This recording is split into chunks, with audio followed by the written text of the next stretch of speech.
when I looked at the topic for the session, and if you had just removed the debate from there, I would have been very happy. Since you put debate, because in my view, I mean, jokes apart, but I don't think there is a need to debate on this, because all the things which we talk about, if we don't have patient safety at heart of it, it is of no use.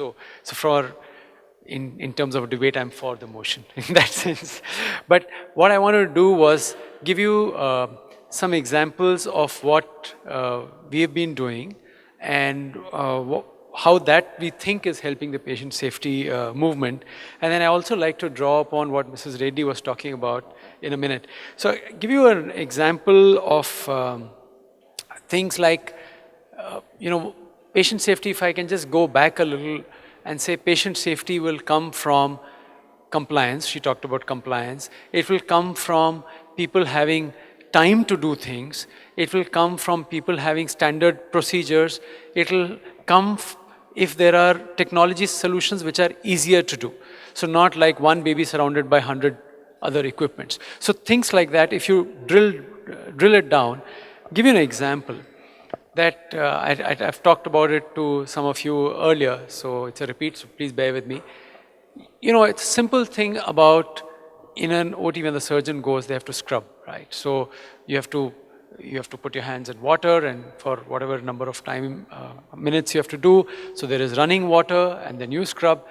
It is a procedure everyone does and it is necessary to do. Now think about it that in some cases where there is no water, and there was no water last year in many hospitals in Delhi. And this year also a couple of hospitals did not have water.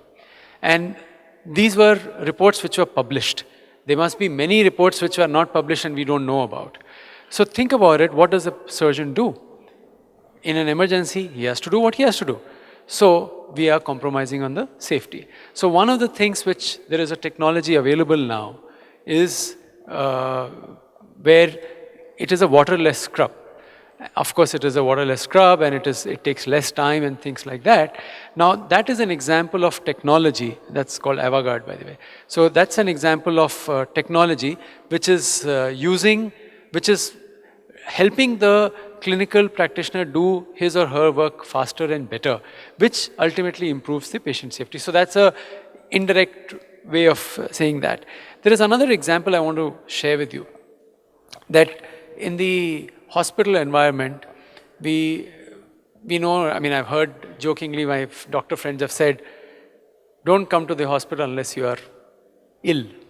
Now, we know only ill people come to the hospital. So their immune systems are low and they can get infections and so on and on. So how do you ensure that your systems and procedures have reduced chances of infection? So one is, of course, with your processes and procedures. The other is by simple things like products. Instead of using one product for multiple patients, you use single patients. So for example, we brought out some single patient rolls, some single use plates, electrosurgical plates, some IV kits, some examples like that. The other thing which we learned was that everything starts with data. So if you have data, then you can do some analysis and then you know what are the corrective processes you want to do and what is the correction you want to do. And in that, we had launched a toolkit called ePIVA toolkit, which collects data on the peripheral, I can't remember sorry, it slipped my mind. From the peripheral lines, it collects the data. And from there, once you have enough data, you will be able to analyze and predict, which would help ultimately in patient safety. And before I sign off, just one thing I wanted to link back to what Mrs. Reddy said. She said about democratization of quality, and she talked about systems and procedures. I think we've gone in this journey as 3M. We tied up with JCI many years ago, and then with NABH 2 years ago, and to conduct education programs for surgical site infection. So what has that taught us?